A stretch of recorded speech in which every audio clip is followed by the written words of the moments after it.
Hello সবাইকে, আমি হলাম মানালি। তো চলো আজকে তোমাদেরকে একটা রেসিপি বলবো, যেটা হচ্ছে গ্রিল চিকেন উইথ সস।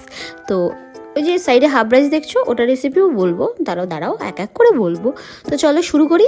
প্রথমে নিয়ে নিয়েছি একটা কড়াই, তার মধ্যে দিয়ে দিয়েছি জল, আর তার মধ্যে দিয়ে দিয়েছি নুন, আর এবার দিয়ে দিলাম হচ্ছে এলাচ, দারচিনি, লবঙ্গ, আর রসুন আর আদা। তো দিয়ে দেওয়ার পরে এবারে আমি দিয়ে দেবো এর মধ্যে অল্প একটু তেল, অল্প একটু কিন্তু, ওকে। আর এই যে আগে থেকে চিকেনটা আমি নুন দিয়ে ম্যারিনেট করে রেখেছিলাম, কারণ চিকেনের পিসগুলো বড়, তো ম্যারিনেট না করলে ভিতরে তো নুন ঢুকবে না, তো তোমরা ম্যারিনেট করে রাখবে, করে রেখে তারপরে আমি জলটার মধ্যে দিলাম।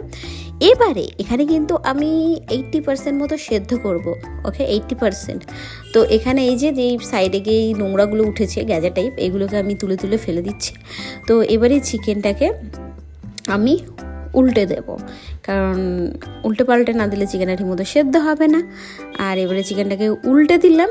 তো এবারে আমি চিকেনটা, তোমরা কিন্তু খুব বুঝে শুনে চিকেনটাকে সেদ্ধ করবে, কেন কি পরে নাহলে কাঁচা থেকে যাবে।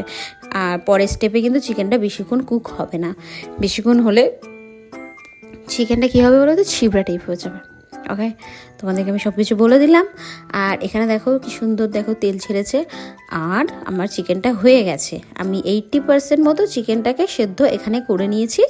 আর এই যে চিকেনের স্টকটা আছে না, এটা আমি পরে কাজে লাগাবো, সেটাও তোমাদের সাথে শেয়ার করব। তো অত তাড়াহুড়ো করতে হবে না, এক এক করে সব দেখো তো কি করবে, দাঁড়াও। এবারে চিকেনটার মধ্যে আমি একটু বাটার দিয়ে দিলাম, আর এখানে হচ্ছে কড়াইয়েও দিয়ে দিলাম বাটার। আজকে পুরো বাটারি ক্রিমি ব্যাপার হবে।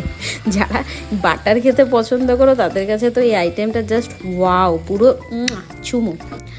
তো চিকেনটা দিয়ে দিলাম এর মধ্যে। চিকেনটা দিতে একটু কসরত করতে হচ্ছে, কারণ কড়াইটা ছোট হয়ে গেছে চিকেনের তুলনায়, বাট তবু ঠিক আছে, ওরা ওদের মতো অ্যাডজাস্ট করে নিয়েছে। আর এখানে আমি এবারে চিকেনটাকে একটু উল্টে দেবো। এখানে কিন্তু বেশিক্ষণ তোমরা করবে না, কারণ বেশিক্ষণ তোমরা যদি এটাকে কুক করো, এটা কিন্তু পুরো চিকেনটা ছিপড়া হয়ে যাবে, খেতে একদম ভালো লাগবে না। তো এখানে আমি গ্যাসের ফ্লেম আস্তে দিয়ে এখানে করলাম, আর এর মধ্যে একটু দিয়ে দিলাম গোলমরিচের গুঁড়ো, ঠিক আছে। তো এখানে চিকেনটা আমার রেডি। তো এবারে কি করব বলেছিলাম তোমাদেরকে, সস বানাবো। এটা আমি বানিয়ে ফেলিনি, তোমাদের রেসিপিটা শেয়ার করছি। দাঁড়াও ওয়েট করো। উফ, এত তাড়া না তোমাদের, ঠিক আছে। নাও দেখো, এবার সস বানানোর জন্য প্রথমে নিয়ে নিয়েছি কড়াইয়ের মধ্যে একটু বাটার দিয়ে দিয়েছি পেঁয়াজ আর রসুন কুচি আর ধনেপাতা কুচি, জাস্ট লিটল বিট ধনেপাতা কুচি, ওকে। দেন আমি আবার একটু বাটার দিয়ে দেবো, কারণ আমার মনে হলো বাটারের পরিমাণটা একটু কম আছে, সো এই জন্য আমি আর একটু বাটার দিয়ে দিচ্ছি। বলছি না আজকে পুরো বাটারের ক্রিমি খাবার তোমাদেরকে খাওয়াবো আমি, দেখো তোমরা। তো এখানে পেঁয়াজগুলো ব্রাউন একদম ভাজা হয়ে গেছে একটু। এবার এর মধ্যে কি দেবো জানো, দুধ। তো এর মধ্যে এবারে দিয়ে দিলাম দুধ। আর হ্যাঁ, আর একটা জিনিস দেব, যেটা হচ্ছে আমি এর মধ্যে দেব লিকুইড চিজ। ওটা স্কিপ হয়ে গেছে, বাট তোমরা এটুকু মানে ফ্রেশ ক্রিম বা লিকুইড চিজ থাকলে দিয়ে দেবে, ফ্রেশ ক্রিম দিলেও হবে, নো ইস্যু। আর এর মধ্যে আমি দিয়ে দিলাম গোলমরিচের হালকা গুঁড়ো আর অরিগানো, বুঝেছো? তো এই যে এখানে দেখো পুরো সসটা রেডি। যখন এই একটা থিক টাইপ ব্যাপার চলে আসবে, তখন তোমরা ভাববে হয়ে গেছে। দেখো চামচিতে আমি তুলছি। আর তোমরা যদি চাও একটু লিকুইড খাবে তো সেটাও সমস্যা নেই, বাট আমার তো থিকটা ভালো লাগলো। আর এই যে হাফ রাইস, এইটা রেসিপিটাও আমি তোমাদেরকে দিয়ে দেবো, ঠিক আছে।